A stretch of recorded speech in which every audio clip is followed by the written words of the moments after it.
Welcome to Uplifting Souls. My name is Abna Posh. Today I want to speak to you about who advises your divine helper. What is the path that your divine helper is walking on? And what is the experiences of your divine helper? It's not good enough for you to just pray and ask God to give you a divine helper. But you need to pray about certain areas of your divine helper, because those areas can impact your relationship with your divine helper. Many of us, our divine helpers have heard a lot of negative things about us. And the moment they heard those things, it made them become timid and they decided not to help us. We are all human. We have mistakes in life. But that shouldn't be a factor to affect your help. If you don't pray about the person who is advising your divine helper or where your divine helper is getting information from about you, you will never receive any help. One thing I want you to know is that God will never come from heaven and bless you. God will always use people. When we look in the Bible, there was a king by name David. David asked, is there anybody in the house of Saul that I, David, can bless because of Jonathan? And they said that there is a man by name Ziba who can answer that question. So they called Ziba, and Ziba said, yes, there is a man by name Mephibosheth, and he is in Lodibar, but he is lame in both feet, meaning he is crippled. David did not care about the current situation of Mephibosheth, and he went to look for him and brought him to the palace. The reason why I'm sharing this story with you is that the things that your divine helper can hear about you can make them timid, or it can make the lion inside of them resurrect. David did not care, so he went ahead to look for Mephibosheth. Many of you, the things that your divine helper is hearing about you will let them just stop helping you. That is why you have been praying and asking God that, Father, give me a divine helper, but that helper is not coming. The helper is not coming because of the things that they are hearing.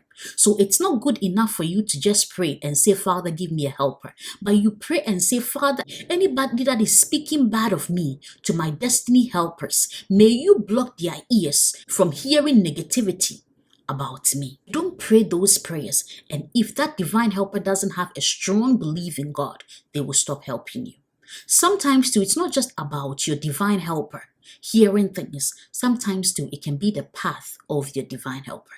Because when David was looking to bless someone in the house of Saul, he needed to go to somebody. So you also pray and you say, God, anywhere that my helper will go to look for me, may that person speak good of me.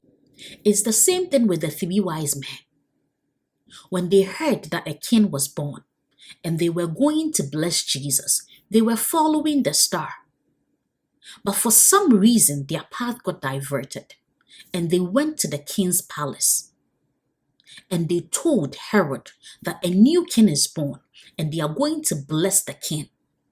And Herod said something to them, that when you find the king, come back and tell me so that I can also go and be a blessing to that king.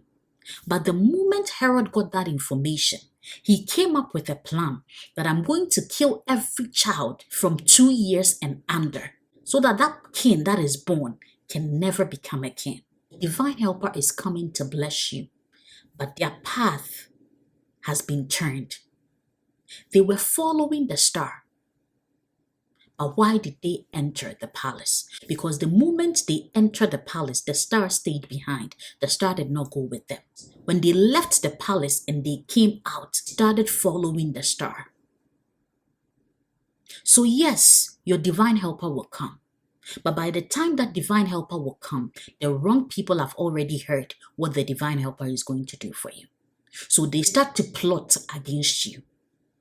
If the steps of your helper is not being directed by God, the wrong people will get to know.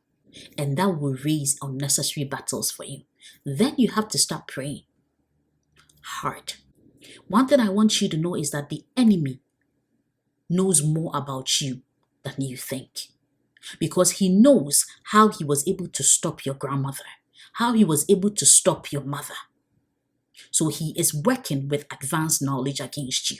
If you do not pray, the enemy will keep doing the same thing. The enemy will keep blocking your helpers.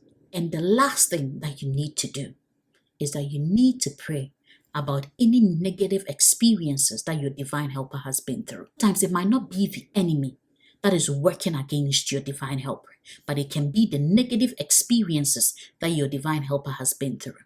If your divine helper has been helping people and all the time they end up being hurt, by the time it gets to you, because of that pain, they might feel like they don't want to help you. So you pray and you tell God that, God, any negativity, any pain within my divine helper, may you remove those pain.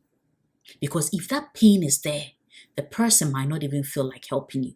The person might feel like you might end up like everybody else. I want you to look at these 3 areas that I spoke about. And when you start to pray about your divine helpers, pray about these 3 areas. I want you to pray this prayer. Father, reveal unto me the things that is blocking my divine helper from coming.